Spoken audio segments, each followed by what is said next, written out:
In the early hours of February 14th, 2000, while most children were nestled in their beds, 9-year-old Asha Degree stepped quietly out of her Shelby, North Carolina home. Clutching her backpack, she ventured into the pre-dawn darkness, leaving behind the warmth and safety of her family. Witnesses later recalled seeing a young girl walking along Highway 18, her white dress illuminated by the headlights piercing the rainy gloom. When a concerned motorist approached, she darted into the woods and vanished. What could compel a child to embark on such a solitary journey? What secrets did Asha carry in her small backpack? And how does a community come to terms with the disappearance of one of its own? Join us as we explore the enigma of Asha Degree's disappearance, a case that has baffled investigators and haunted hearts for over 2 decades. Welcome to True Crime O'Clock, where we dig into the most perplexing mysteries. If you're captivated by cases like Asha's, subscribe and hit the notification bell to stay updated on our latest investigations. What do you believe happened to Asha Degree that fateful night? Share your thoughts and theories in the comments below. In the heart of Shelby, North Carolina, nestled within a close-knit community, lived the Degree family. Harold and Aquila Degree, married on Valentine's Day in 1988, were pillars of faith and discipline. Their lives revolved around church, family, and ensuring a nurturing environment for their 2 children, O'Brien, born in 1989, and Asha, born on August 5, 1990. The Degrees maintained a household free from the distractions of the internet, focusing instead on academics, athletics, and spirituality. Asha, a shy and cautious 9-year-old, excelled in her studies and was a star point guard for her basketball team. She was known for her obedience and reluctance to step beyond the boundaries set by her parents. Her fear of dogs was well known, and she seldom ventured outside her immediate surroundings. The Degree children were taught to be self-reliant, often letting themselves in after school to complete homework before their parents returned from work. Their home, situated on Oakcrest Drive, was a haven, a place where the outside world's uncertainties were kept at bay. By all accounts, Asha was not the type to run away. Yet, in the days leading up to her disappearance, subtle shifts went unnoticed. What were these overlooked signs, and how did they lead to that fateful night when Asha stepped into the unknown? February 13th, 2000, a Sunday filled with routine and family. The Degree family attended church in the morning, followed by a gathering at a relative's home. Later that afternoon, Asha, a dedicated point guard for her basketball team, took to the court. The game ended in a loss, their first of the season. Asha fouled out, leaving her visibly upset. Tears were shed.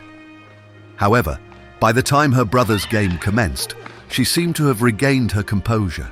The family returned home, and by 8 p.m., both Asha and her brother, O'Brien, retired to the shared bedroom. An hour later, a car accident nearby caused a power outage in the neighborhood, plunging their home into darkness. The power was restored around 12:30 a.m., at which point Harold Degree checked on his children. Both were asleep. He checked once more before retiring at 2:30 a.m., and again all seemed well, but in the early hours of February 14th, something unthinkable occurred. Asha's bed was empty, her book bag and favorite clothing missing, and she had ventured out into the stormy night. What could have driven a 9-year-old girl to leave the safety of her home under such conditions? At approximately 3:45 a.m. on February 14th, 2000, amidst the early morning rain, 2 motorists, one a truck driver, the other a motorist, reported seeing a young girl walking south along Highway 18 near its junction with Highway 180. She was described as wearing a long-sleeved white t-shirt and white pants, matching the description of Asha Degree. Concerned for her safety, one of the motorists turned his vehicle around, intending to check on the child. As he approached, she abruptly left the roadside and ran into the adjacent woods, disappearing into the darkness. This would be the last confirmed sighting of Asha Degree. What could drive a 9-year-old girl to leave her home in the middle of the night, braving inclement weather? If she felt threatened, why didn't she seek help from the approaching motorist? The subsequent search efforts would uncover puzzling clues. but also deepen the mystery surrounding Asha's disappearance. By 6:30 a.m. on February 14, 2000, Asha Degree went to wake her children for school.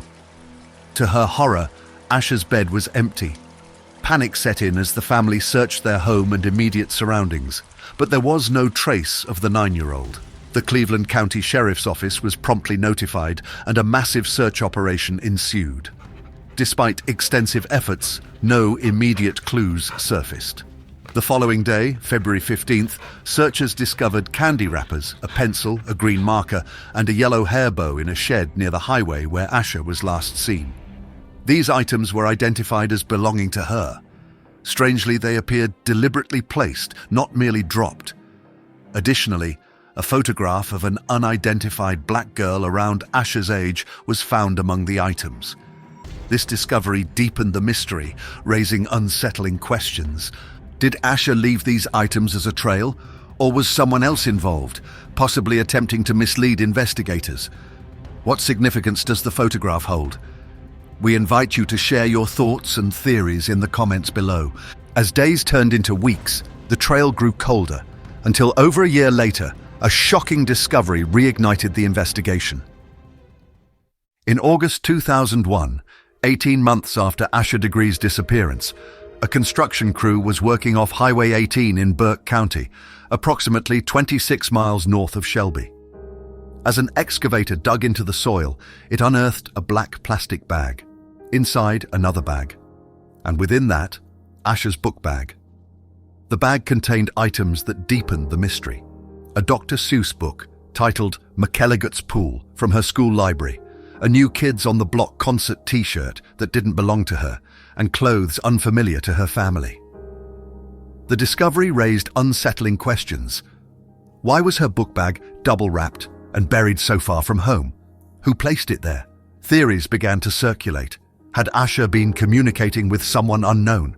Was she lured away under false pretenses? Or was there something within her home life she was escaping? Do you believe Asha left willingly that night? Or was someone orchestrating her movements? Share your thoughts in the comments below. For years, the case remained cold until nearly 2 decades later, when a new clue emerged, reigniting the search for answers. In May 2016, the FBI announced a potential breakthrough in the Asha Degree case. A tip suggested that Asha may have been seen getting into a dark green, early 1970 S model Lincoln Continental Mark IV or Ford Thunderbird along Highway 18, near where she was last spotted. This lead reignited hope and refocused investigative efforts. Years passed with little progress. Then, in September 2024, the Cleveland County Sheriff's Office and the FBI executed a search warrant at a property on Cherryville Road in Shelby, North Carolina. Among the items seized was a green 1964 AMC Rambler, bearing a striking resemblance to the vehicle described in the 2016 tip. This discovery raised new questions. Could this car be connected to Asha's disappearance? Was this the breakthrough investigators had been waiting for? Despite these developments, no arrests have been made. And yet, after 25 years, the case remains open. Asha's family still waits for answers. What do you believe happened to Asha Degree? Share your theories in the comments below. 24 years have passed since Asha Degree vanished into the darkness of that stormy February morning. Yet her parents, Harold and Asha Degree, refuse to believe she is gone forever. Every Valentine's Day, the anniversary of their daughter's disappearance, they hold on to hope, believing that Asha is still alive. Somewhere. They cling to the belief that someone, somewhere, knows the truth. Her room remains untouched, a shrine to the little girl who loved stuffed animals, basketball, and reading. Asha would be 34 years old today, a grown woman. But in her parents' eyes, she is still their 9-year-old little girl waiting to come home. Online forums continue to speculate about the possibilities. Was Asha abducted by someone she trusted? Did she leave with plans to return, only to encounter something or someone she never expected? Or did an unseen threat force her from her home that night, leading her into the unknown? What do you think happened to Asha Degree? Do you believe she is still out there? Share your theories in the comments. Let's keep her story alive. If you have any information, no matter how small, contact the Cleveland County Sheriff's Office. Even the slightest detail could change everything. Thank you for joining us on this journey through one of North Carolina's most perplexing mysteries. If you found this story compelling, please like, subscribe, and hit the notification bell to stay updated on our latest investigations. This is True Crime O'Clock, uncovering the stories that matter.